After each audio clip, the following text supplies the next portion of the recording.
தமிழகம் முழுவதும் தமிழக வெற்றிக் கழகத்தின் 2ஆம் ஆண்டு தொடக்க விழா நிகழ்ச்சி சிறப்பாக நடைபெற்றது. திரையுலகில் பிரபலம் அடைந்த நடிகர் தளபதி விஜய் அவர்கள் தமிழக வெற்றிக் கழகம் என்ற பெயரில் கட்சியை ஆரம்பித்துள்ளார். அதனைத் தொடர்ந்து அவர்களது தமிழக வெற்றிக் கழகத்தின் தலைவர் தளபதி விஜய் அவர்களின் ஆணைக்கிணங்கவும், மாநில பொதுச் செயலாளர் புஸ்ஸி ஆனந்த் அவர்களின் ஆசியுடனும், கோவை மாநகர வடக்கு மாவட்ட செயலாளர் சம்பத்குமார் அவர்களின் அறிவுறுத்தலின்படி மணியக்காரன்பாளையம் பகுதி சார்பாக 19வது வார்டு மற்றும் 20வது வார்டுகளில் 100க்கும் மேற்பட்ட பொதுமக்களுக்கு சிற்றுண்டி வழங்கியும், அதேபோல் 25வது வாரமாக சிற்றுண்டி வழங்கி வருவது குறிப்பிடத்தக்கது.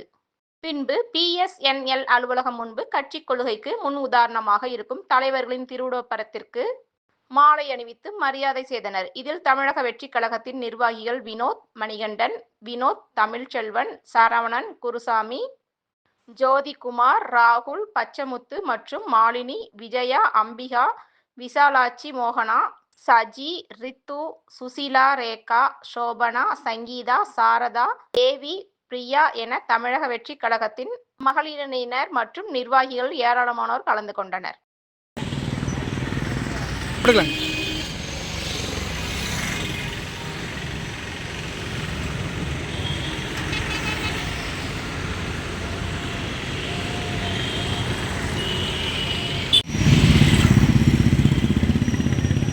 எல்லாருக்கும் வணக்கம். தமிழக வெற்றி கழகம் தலைவர் தளபதி விஜய் அவர்களும், மாநில பொதுச் செயலாளர் புஸ்ஸி ஆனந்த் அவர்களும், கோவை மாநகர மாவட்ட வடக்கு செயலாளர் சம்பத்தனா அவர்களின் அறிவுறுத்தலின்படி மணியக்காரன்பாளையம் பகுதி சார்பாக 19வது வார்டு 20வது வார்டு கழக தோழர்களோடு சேர்ந்து இன்று தமிழக வெற்றி கழகம் 2வது ஆண்டு தொடக்க விழாவை முன்னிட்டு கொள்கை தலைவர்களுக்கு மரியாதை செலுத்தியுள்ளோம்.